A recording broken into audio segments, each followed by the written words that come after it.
Folks, it's finally here. It feels like it's an eternity that we've been waiting, but the Shadow of the Erdtree DLC is out, and it is large. I've played through it once already, of course, but even though I recorded the whole thing, I've come to the conclusion that just doing a first impressions video wouldn't be any fun. So I'm gonna do what I always do and kill every NPC in the DLC. I mean, we already started with the base game, we might as well finish the job, right? Well, I won't waste any more of your time, so let's get back into the mind of a murderer and take down the realm of Shadow. Picking up with the character we left off with, we enter Mohg's arena to find Leda. Everyone say hi, Leda. We'll see her later. But to enter the DLC, all we need to do is touch the withered arm. I kinda wish that it would grab you on some Dark Souls 1 type beat, but I guess a fade to black is fine. Approaching the gravesite plain and seeing the full scale of this place was a very cool experience. And the Shadow Tree is such a cool visual. Oh yeah, I'm not sure how you're actually supposed to say it, so I'm just gonna call it the Shadow Tree to avoid any embarrassment. Surely it's not the Skidoo Tree, that just can't be right. Anyways, I've got to start the slaughter somewhere, and the closest boss is right over to the west. I thought I was going to be cool enough to parry the Black Jail Knight, but I was sorely mistaken. Instead, I just used the Winged Scythe's ability to prevent him from healing, and that helped a lot. While I go through the DLC, I'm going to give the bosses a grade based on how fun they are, if they're well balanced, and the general vibes, maybe some other stuff. This guy, while not exactly special, is a good warm-up and gets a solid B- from me. Also has some cool rewards. Moving on to our first real area though, I next went north to find my first Shadow Tree fragment. I went through most of the DLC on my first time without using any of these, but honestly, it's just a better experience if you'd use them. I wish they hadn't even made this a thing though. I mean, I just don't really understand the point of the artificial difficulty, but anyways, I met Freya and the Horn Scent and then traveled down this path towards the Bellarat Tower. Waiting outside are two more NPCs, Mor and Ansbach. I'm not killing any of these people yet because you have to get through parts of their quests first, but don't worry, we'll be seeing them again. Into the tower, there's some spider guys that for some reason made me think of Dark Souls 2. I stopped to fight pretty much all of the enemies I could, even getting the Horned Warrior Sword on my first encounter with one of these guys, which feels pretty lucky. The rest of the area is pretty... I don't know. I mean, it's fine, I guess. It's very middle of the road for me. Not really any positive or negative feelings about it. Those neutral feelings will come to change when we encounter the first boss of this area, the Divine Beast Dancing Lion. This cutscene? Fire. The fight, though, not as great. There's a few major issues with this boss, and most of them come from not knowing what the fuck is happening. You see, this guy has very, let's say, ambiguous animations. It can be very difficult to tell what attack is coming, and that really takes away from the dancing-esque pace that this fight is clearly trying to set. The terrible camera also just exacerbates that issue. It's like I'm playing Elden Ring in first person again. I've even committed a cardinal sin and summoned Freya to help me kill this thing because I just was not having a good time. By the end of it, I'm not really happy that I had a good fight, I'm just kinda happy that it's over. Unfortunately, even with the cool visuals and great music, I can really only give this thing a C at best. Hey. Alright, so we're off to a rocky start. But, if nothing else, that encounter proved that the DLC is going to be ambitious. I took the lion's head and wore it while attacking this old lady. It gives you some unique dialogue, and I think I killed her? I don't know, she's gone, so close enough, right? Next on my to-kill list is the Ghost Flame Dragon. I was expecting this thing to have some BS hitboxes because, frankly, Fromsoft isn't always on their A game when it comes to dragons, but the Ghost Flame Dragon is surprisingly forgiving. He hits real hard, but I can't at all say that this battle is unfair. And if you're having a hard time, a little holy damage goes a long way against this bad boy. Honestly, I think I like this guy the most so far. I'm gonna go with a round B for this one. Cool.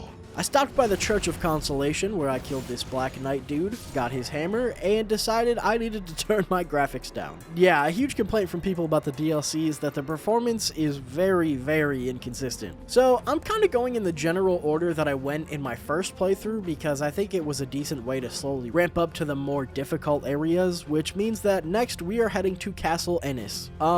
Fuck this place. No, not really. I just hate the dogs here, and I'm not sure why there's so darn many of them. I also had a really hard time with Moonrathil, the Carrion Knight. She's basically Moongrum on steroids, and man, she hits like a truck shot out of a cartoonishly large cannon. And the fucking dogs won't leave me alone! It only took 2 tries on this playthrough, but my first time, I think I actually died to her more than I died to the next boss. Speaking of the next boss, this is Renala.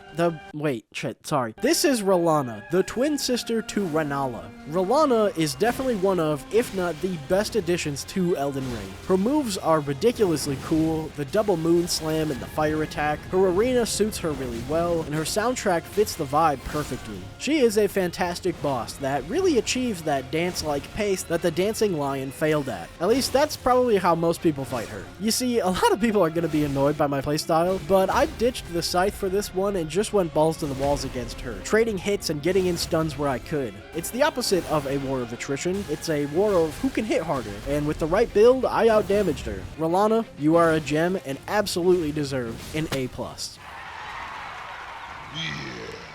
Defeating Rolana opens the way to Shadow Altus. We've got a lot to do in this place, but I've got to start somewhere, and that somewhere is in the Church of Crusade. Here, we are invaded by Fire Knight Quilin. I bullied this guy. Yeah. Sorry, buddy. It's time for me to get bullied, though, or so I thought. Next, I approached Ralva the Great Red Bear. Look, we're not going to sugarcoat it. Ralva is just a Rune Bear reskin. There is nothing, not one single thing special about this boss. In my first playthrough, this thing bodied me for a while, but this time, with the Shadow Tree fragments, I beat it on my first try. With the lack of originality and creativity, all I can give Ralva is a C-. Hey. Sorry to my bear lovers out there. Not far away, there's an NPC who doesn't talk much, but when you use the right gesture, he will start a boss fight with you. Dryleaf Dane is cool, but I've got to tell you, he is no match for your boy. I don't know. B-, I guess? Cool. Down the road is a familiar face, the Ghost Flame Dragon. Yeah, so they did not at all correct the base game's mistake of using the same fucking boss over and over. I'm not really sure why they do this. It's like, if you have to fill the areas with reused bosses, maybe just make the areas smaller instead of dulling the experience. I won't complain much more about it. I mean, surely there won't be a third one of these, right guys? Right? Why is nobody responding? Okay, well, this dragon is actually guarding a small fort called the Fort of Reprimand. It's not a very unique spot, and that also goes for the boss of this place. This is Black Knight Erdtree. Aside from one cool attack, he's just a normal enemy. C-. Hey. We're on a little side boss streak at the moment, so let's keep that going by clearing out the Fog Rift Catacombs. As far as catacombs go, I'd say this one is on the higher end. It's pretty long though, which is a bummer because that means by the time you reach the boss, you are fresh out of supplies. The boss itself though seems to be pretty hit or miss in the eyes of the community. Personally, I really like the Death Knight. His moveset is fairly intuitive, his lore is kind of interesting, and I'm a sucker for bosses that use lightning attacks. I failed to kill him on my first try, out of resources and all that, but on the second, I took him down without much trouble. Hey, is that Godwin? Whoa, wonder if that's foreshadowing for the final boss. Gee, I sure hope so. Yeah, anyways, B. Cool. I backtracked to the ruins where I had battled Dryleaf Dane and descended this sinkhole until I eventually came upon the Bonnie Village. There's an NPC here named the Greater Potentate. I think that's how you say it. I did kill him, but he actually just respawns no matter what, so bye. Look, I can be honest with you guys, right? I don't really like any of the jails in the DLC. I mean, this place does have lore implications like Bonnie Village, but as far as raw gameplay goes, it's a thumbs down. The boss, though, is actually a boss we have been teased about since before the DLC was even released. Labyrinth, while interesting, is really easy. Maybe I'm too strong now or something? I don't think I should be, but I'm feeling stuck somewhere between a C+ and a B- here. You know what? I'll let you guys decide. Let me know if you think Labyrinth is a C+ or a B- or something else entirely. While you do that, I'm heading to the Shadow Keep. When you get too close, Mikola's Great Rune is shattered and his charm is broken. I'll touch on that again at some point, but for now, just know that we're making good progress. Unfortunately, we are up against a devious boss next, the Golden Hippopotamus. This guy gets clowned on by the community a lot, and hey, does he deserve it? Yes, absolutely. Am I gonna defend it? No, I am not. I am gonna kill it though. From this point on, I just used a bunch of different weapons and builds because it's fun to mess around, but regardless of what build you use, this is a mediocre fight at best. The attacks are obnoxious, the arena's too small, the camera gets to be a problem again, and the rewards aren't very exciting at all. I don't know how you guys feel about it, but the Golden Hippo, for me, I'm going with a D+. I did a little instigating after that battle, going to Letta and telling her that she should kill the Hornsent. She thinks about it for all of 10 seconds, but then agrees that he should be dealt with. To help her do so, I progressed further through the Shadow Keep and came across 2 summoning signs. If I assist the Horn Scent, then I'm not sure if I'll get the opportunity to kill him again later, so instead I invaded him and together with Letta we murdered him. The murdering isn't done here yet because next on the list is Sir Ansbach. This guy is unbelievably difficult to kill. I really wasn't expecting such a struggle, but that damn bow and arrow really rocked my shit. As all NPCs do though, he eventually faltered and I got the best of him. It's a bummer to kill him because he's probably the most intriguing NPC in the DLC. Rest in peace. And then of course I attacked and killed his good buddy Freya as well. I'm pretty sure I could have waited for later to do that, but I don't know, I had a bloodlust, I guess. Next on the agenda is to take this coffin water slide down into the lower section of the map. The DLC is basically a bunch of places stacked on top of each other, so get used to this idea of going up and down. There's a decent amount of people I've got to kill here, including but not limited to another golden hippo, another golden hippo, and Rakshasa. That's a fun name to say. Rakshasa. The fight itself is nothing special, but the rewards make me want to give this guy an A-. Maybe that's a little too high, but both the armor and the sword he drops are really neat, so I'll let it slide. I did some soul searching after that, or I guess more like searching for souls. The map, while exceeding all expectations in the size department, can be very hard to navigate if you haven't gotten it all figured out yet, which I did not. Still probably don't, honestly, but I ended up at another nameless mausoleum, this time in the north. Inside, the hardest boss in the whole game, Red Bear. Nah, I'm just kidding. I bodied this rule in the first try. I don't know, man. This guy's kind of forgettable, which leaves me with like a C-. Like, he's not outright bad like a D would be, but nothing even remotely exciting. While trying to find the next location, I accidentally ran into this also rated tree spirit. Hey, Miyazaki, what the fuck, man? Why? Couldn't have at least changed it a little bit? No, just want to piss me off? Cool, thanks. I didn't really know where else to go, so I just went to a place that I knew had some people to kill, the Cerulean Coast. Surely there's gonna be a cool, unique boss here, right? Dude, come on. Someone tell me why they do this. I mean, seriously. 3 ghost flame dragons? What do they get out of this? Are they just filling space? Jeez, we're in a slump at the moment. Okay, well, I killed the dragon, as I do, and then wiped out these cemetery shades. I don't actually know if they respawn, but I figured better safe than sorry, right? Well, not far past them is a 4th and final nameless mausoleum, which is defended by the Dancer of Rana. I went with whips during this fight for gits and shiggles, and honestly, it was a pretty fun time. I think using weapons that have more to them than bonk makes the game much more rewarding. Speaking of rewards, the Dancer drops her sword and armor, which is pretty neat. A solid B from me.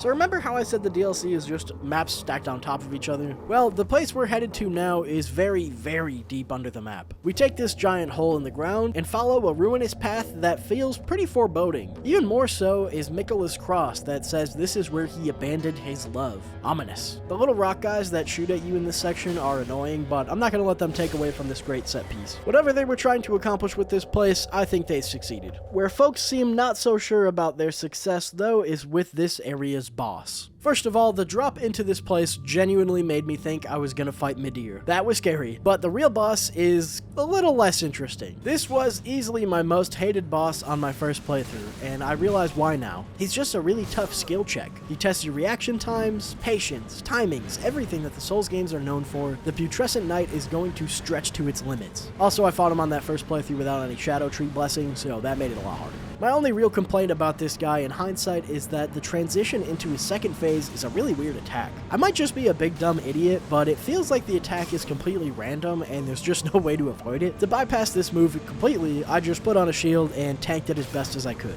This boss had me punching my microphone when I first fought him, but now I kind of appreciate this fight. It pushed me to the tattered edge of losing my humanity, and for that, I'm giving it a B+.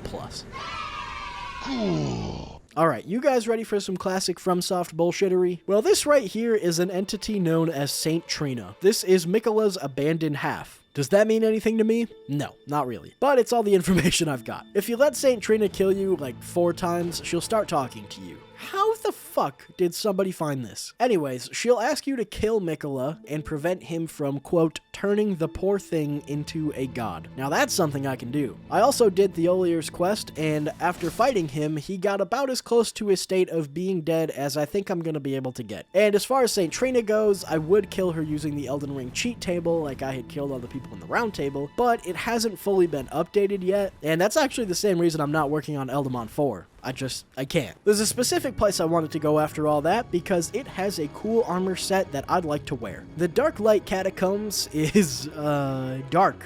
Believe it or not. That's about all I got, guys. The place is dark. I don't really like it very much. But that being said, I did find the Death Knight armor I was looking for, and it was very cool. I like it. I feel like it kind of fits this playthrough. All that's left is the boss of this place, Jori the Elder Inquisitor. It might be Yori. I don't know. I see a lot of hate for this guy online, and while I do get it, I don't feel the same strong emotions that others seem to. The summons don't have much durability, the projectiles aren't unavoidable, and Jori leaves himself wide open constantly. As long as you have some decent damage output, you're gonna do just fine. I think I'll go with the B- for this one. Cool. Defeating the boss of the Darklight Catacombs leads you to this very spooky area. The messages that litter the place as you enter actually had me shook. I had no idea what kind of freakish monstrosity was waiting in store. Before we can find that monster, or spoiler alert, monsters, I killed the Madding Hand. And guess what he dropped? I know, crazy, right? So back to the monstrosities I mentioned, here's one of them. These are the Aging Untouchables. They are called that because they can't be hurt by regular attacks. The only way to harm them is to parry one of their hits. Problem is, if you mess up, you are absolutely boned. It was a terrible, long process, but I killed several of these bastards and was so glad when it was over. Seriously, it took like 20 minutes to kill 3 of them. I'm not very good at parrying. Further into the woods, you'll find this creepy mansion. Honestly, Fromsoft did a good job of making this place scary because I was on the edge of my seat the entire time. And rightfully so, because the big boss of the mansion is terrifying. You walk into a room, obviously a boss room, and this little guy just kind of pounces. You beat him up and then he does some very graphic stuff. But what came from that blew my mind. Ain't that the Lord of Frenzied Flame? There can be more than one? Man, I loved this reveal, and thankfully it hadn't been spoiled for me beforehand. That being said, this guy cooked me something fierce. I like this fight a lot, but I'm not really good at it. I knew to succeed here, I was gonna need to make some changes. So, with a brand new, devilishly powerful bonking build, I came at him again. Kinda like with Rolana, the best I could do was trade hits and hope mine were stronger. And hey, that's exactly what happened. It only took a couple charged attacks to stun him, and then I was able to avoid danger in between those attacks enough to beat him. Can I say something that's gonna piss off a lot of Souls heads? Full-on strength builds are way easier than full-on magic builds. Like, way easier. I mean, at least when it comes to the DLC bosses, because these sons of guns will dick you down if you let them. And this is coming from a guy who only plays strength builds, so. Anyways, controversies aside, I need to grade Midra, and honestly, I think he is just a solid A. I like this guy. I have some smaller bosses I need to get out of the way, so let's do some rapid fire rating, shall we? Chief Bloodfiend, literally just a normal enemy, nothing special whatsoever. D. Swordmaster Ans, pretty fun, but I busted all over his chin, so I didn't really get to fight for long. I don't know, C+. Ancient Dragon Man, not a boss, just wanted to include him. Ancient Dragon Man, oh, okay, again, but this time he's a boss. C+ as well? Jagged Peak Drake, literally just a normal dragon. D+. Jagged Peak Drake again. Why do they keep doing this to me? There's 2 of them and they're fighting each other, which is kind of cool. I guess that's enough for a C-. Ancient Dragon Senesax. Okay, so once again, just a normal Ancient Dragon, but this time it could do Fortisax's lightning spears, which honestly is pretty stupid considering that was supposed to be an attack. That proved how strong and unique Fortisax was, but whatever.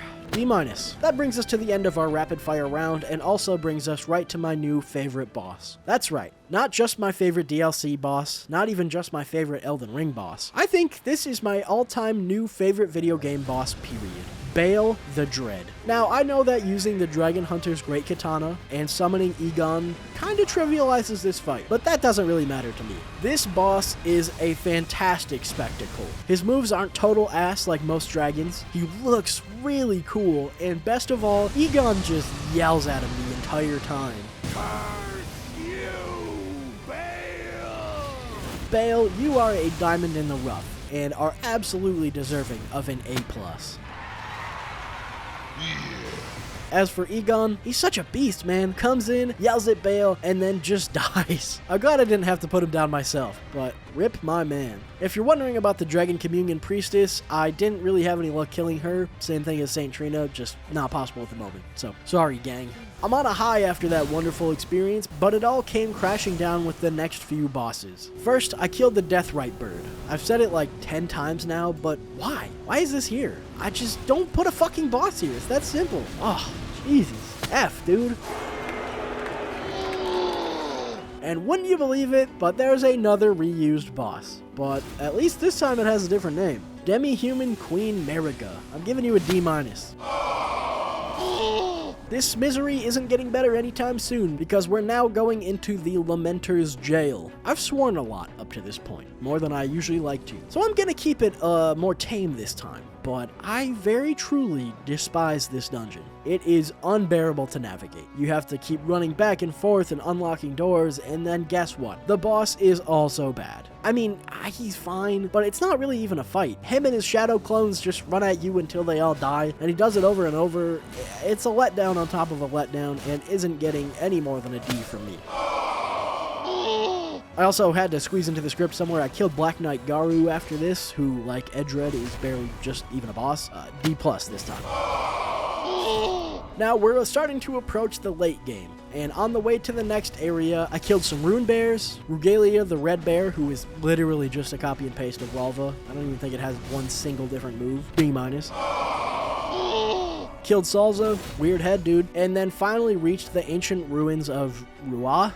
I don't know, you guys know I can't read by now. This place is very nice looking. Not a great time to navigate, but at least it comes with a view. There's a handful of people to kill here, starting with another goddamn golden hippo. Why, Miyazaki? Oh, and guess what? Another dancing lion! But this time it does death buildup. Cool, man. F. And wouldn't you believe it, but in the Scorpion River Catacombs is another reused boss. I like the other Death Knight better, but it's lame that they're reusing it. And I guess for this one, I'll just give it a B- instead. Finally, we get some originality in the way of Quelaag. Najkuk.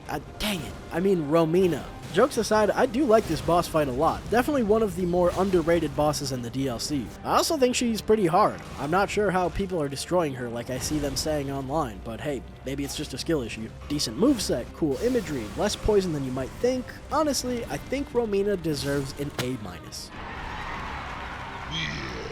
Romina is kind of like the fire giant in the way that we have to kill her to burn a tree. Problem is though, we don't have any fire to burn the tree with. That fire will need to come from Marika's favorite little snake child, Mesmer. But it's not time for him yet. After the ruins of Ruah, I traveled to a different section of the Shadow Keep where I did battle with, you guessed it, more reused enemies. Very cool. Now, honestly, this isn't even where I was meaning to end up, but I next found myself at the Shadow Tree base and up against the Shadow Tree avatar. On my first playthrough, I demolished this thing. Just blew right through it. But for some reason, I was having a much more difficult time on this go-around. I actually don't mind that though. This boss is kind of fun, and even though some people are iffy about it, I actually don't mind this boss at all. It doesn't have any super bad attacks, its arena is stunning, the 3-phase thing is kind of cool. I feel pretty comfortable giving this bad boy a B+. Back to who I actually was trying to find though, I went the correct way this time, did some running around, and wound up outside Commander Gaius's arena. I've said this several times now, but there are very mixed opinions about XYZ boss on the internet, and personally, I am of the opinion that Commander Gaius is a big fat duty head who was not playtested. In the way that the Putrescent Knight epitomized the very basics of Soulsborne combat, Gaius shows us that some bosses just outright suck. This charge attack, for instance, it's just a coin flip if you're getting hit or not. This long-ass combo that I genuinely think is unavoidable at certain distances, you're just getting smacked if he so chooses. These Radahn wannabe attacks, boring. It's just everything about this guy sucks, except for his boss arena, which is absolutely stunning. Even his rewards are bad. Like, bad. Honestly, man, I cannot, in good conscience, give this loser anything higher than a D. If you feel differently, I'd really like to hear why, but he's just a chore to me. A very not fun chore. Speaking of chores, guess what? More old bosses! Yay! F. I cleared them and then made my way east to the Cathedral of Manus Meter. Don't get mad at me, that's how Ymir says it. And that's how he says his name, so don't get mad at me for that either. I'm here because he gives you this weird whistle thing, which you can use to sound these 2 hanging bells. After you do so, you can return to the cathedral to find Ymir missing, and under his throne there's a ladder. Head on down and you'll first encounter an invader, Sword Hand of Knight Anna. No offense, but she is an absolute chump. But just past her there's another hanging bell. Sound this one and you'll be transported to the boss room of Meter, the Mother of Fingers. This boss apparently has some huge lore implications that I don't really understand, so I'm just gonna leave it there. But she's not really that tough. On my first time in the DLC, I actually beat her without dying at all. This time it only took me 1 death. It feels really more like a spectacle, and the actual boss part just was kind of secondary. It's not terrible or anything, far from it. It's just not too special. I think an even B feels right. Into the cathedral, though, we now have to face Ymir and his homegirl Yolan. Yolan is first, and she's not really any tougher than her sister Anna was. Didn't even touch me, actually. Then Ymir comes out and starts talking all sorts of nonsense. It took a few swings and he was done. With that area all wrapped up, all we have left to do is some cleaning up. I'll try to run through it quick, but I took care of Logur the Beast Claw, Crucible Knight Devonia, this Magma Worm, they just can't get enough of reusing enemies, and all of, yes, all of, the Furnace Golems. For most, I could just spam Ancient Dragon's Lightning Strike, but for a couple of the armored ones, I had to use those gigantic pots to hurt them. But that's it, we are really in the home stretch now. Getting started with Mesmer, I scaled the Shadow Keep, killed his guard, who is a unique NPC, and then stepped into his room. On my first playthrough, and honestly even now, I feel like Mesmer got kinda overshadowed for me. Like, if you do everything I did in the order I did it, then Mesmer as a final boss isn't super crazy, at least difficulty-wise. That being said, it really is a perfect fight. His first phase is tricky because he's got a lot of attacks with delayed timing and he hits pretty hard with them. If you're strong enough though, you can get him into his second phase where he will embrace his inner serpent, and then he will actually kinda get easier. Like, his attacks are still really strong, but I think Fromsoft may have made the most intuitive boss ever here, because not a single attack at all feels like bullshit, and they're all telegraphed in a way that feels fair. He has large openings, yes, but he will punish you if you're greedy with them, and as I've mentioned a couple times in this video, the spectacle of it all is pretty great. The only thing I might complain about is that his arena is kinda small, which is sort of helpful because he can't get too far away, but it almost doesn't feel fair to him. Though I feel like Mesmer can be easily forgotten as we progress into the final stage of the DLC, I have to give him a clean A. So to get to that final area, we have to burn the binding tree like I mentioned earlier. And now with Mesmer's fire, we can do so. We burn the tree and find a new area that had previously been shrouded in shadow. We're teleported there and left to our devices. This area, all in all, is probably one of the most interesting areas we've had yet to traverse in the DLC. It's got a vibe that is hard to explain. It's kind of like you got sent to the principal's office, but now you're gonna have to fight the principal to the death. Does that make sense? These Lionhead guys are kind of interesting. I actually really like that they're all designated an element. I'm not sure if they respawn or not, but I made sure to kill them all as I progressed through here. All that progression eventually culminates in a battle. Dryleaf Dane and Letta both come to attack you, and with my winged scythe that is so very efficient in these types of fights, I put an end to both of them. Now all we have left is... Oh wait, where was Moore? Wasn't he supposed to be there? Ah shit, I think I messed up. Aw, yeah, he's just sitting here. I definitely messed up. Well, that's okay. I've got a solution. Scattered around the map are these kindred rot pests that if you kill, more will invade you. Kill him here, and boom, you fixed your problem. Good work, me. Thanks, me. For real this time, we are at the very end of the game. The final boss lies behind this fog gate, and I'm gonna let my reaction from the first time I saw the boss play for you.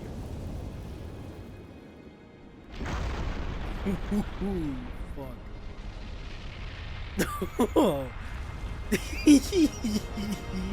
So obviously I was pretty excited to face who I thought was Prime Radahn. Turns out that's not exactly the case. You see, this isn't Prime Radahn. This is Radahn's soul inside the body of Mohg. Long story short, Miquella wanted Radahn to be his consort when he ascended to godhood. Why? Probably because Radahn's really strong and not evil. He rejected Miquella though, and that was not going to be the end of it for little Mickey. The idea is that he sent his sister Melania to challenge Radahn and kill him so that Miquella could steal Radahn's soul and force him to be his consort. And Melania almost succeeded. In the story trailer for Elden Ring, we see Radahn and Melania facing off, and just before Melania unleashes her Scarlet Aeonia, she whispers to him. We didn't know what she had said for years until now. She said, "Miquella awaits thee, O promised consort." Basically telling Radahn he has no choice in the matter. So Radahn loses his mind, we kill him, Miquella now has access to his soul. Now he just needs a body to put it in. Somehow Miquella places Mohg under his charm and gets him to do his bidding. We slay Mohg, and Miquella uses Mohg's body to hold Radahn's soul. You can tell this from the omen horns decorating Radahn's body. This is all really cool, and I love that they set it up in advance, but I can't help but feel like something is off. I feel like it should have been Godwyn.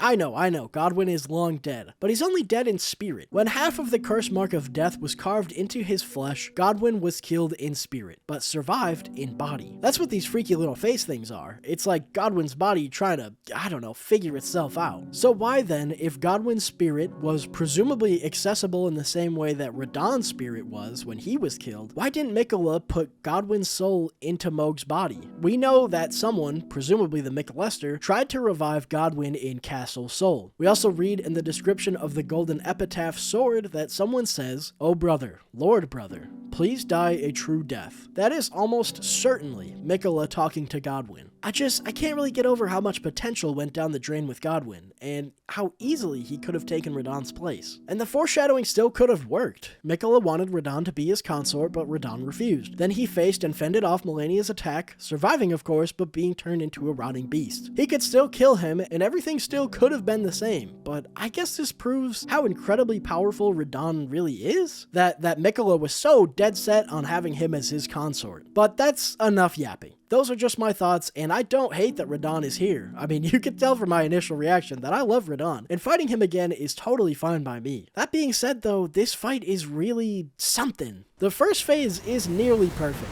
Radahn's attacks are pretty fair, his openings are there but not glaring, he doesn't hit harder than he should, and the vibes are great. I really think that Radahn's first phase is a solid A, but his second phase is where it really falls apart for me. Miquella descends, and kinda like Lothric and Lorien in Dark Souls 3, they combine their powers to become an unstoppable force. And that's just the problem. They're fucking unstoppable. And not in a cool, fun way like Malekith or Godfrey were when we fought them for the first time. He's unstoppable in the way that the Royal Revenant is. Just utter, spamming, lame bullshit. Attacks that have splash damage after them, which then get followed up by more attacks, which then, he's in the fucking sky now, and there's no shot you're dodging this. It's the same mistake I feel like they made in the base game. I don't hate the Elden Beast nearly as much as I used to, but I do still think that it was a mistake to have Radagon and the Elden Beast be part of the same fight. Radagon was so cool, and it was really exciting to put a face to the name, but then the Elden Beast popped up and sorta took a weird cosmic dump on the whole thing. Now Miquella is here, and his lame-ass attacks are making Radahn's really cool fight not really cool. I know I'll get comments that are just gonna say get good, and honestly that's fair, but it just isn't fun for me. I was planning this entire time to finish the playthrough with a scythe. You know, returning to those Grim Reaper roots that may have gotten a little lost along the way, but I just totally gave up on the possibility of doing that because it wasn't a good enough weapon against Radahn. I resorted to the good old stab and stun method, and while that did eventually get me the win, it didn't feel earned. When I fought the Dancing Lion, I said that I was happy when it was over, but not because it was rewarding, but because it was over. And from the first main boss to the last, I feel the exact same way. Like I said, Radahn's first phase, straight A. But his second phase brings this whole fight down a lot for me, and really, it feels like a C-. And that might be being generous. After defeating Radahn, there's a memory we can watch of Miquella's. All it is a couple angles of Miquella, and he is asking Radahn to be his consort. That's it. I'm not exaggerating, he literally doesn't say or do anything else. And then that's just the end. That's the end of the DLC. Myself and others out there have been sort of let down by this ending. It honestly feels a little phoned in, and I personally think there was a lot of wasted potential. I can't let the ending take away from the whole experience though. That wouldn't be fair. The DLC is really cool. So many bosses, so many areas, so many weapons, and so many of those things are of decent quality. But really cool is pretty much as far as I can go. It's bigger than we could have ever imagined, but in gaining that scale, it feels like it lost some of the soul along the way. It doesn't feel like the fitting end that Elden Ring deserved. Not to me, at least. It's okay if you feel differently. That being said, you should all play it for yourselves and form your own opinions. Who knows, maybe my thoughts on it will change as time goes on. And like I said, I don't hate it, I just think it was a little too ambitious. I didn't think the video would be nearly this long, but I think I went through the base game version a little too quickly and I didn't want to make the same mistake again. If you made it this far in the video, comment Moog beat the allegations, because you know what? He did. He did beat the allegations. Good for you, Moog. Thank you guys so much for watching. Don't forget to like and subscribe, all that good stuff. GG's, everybody.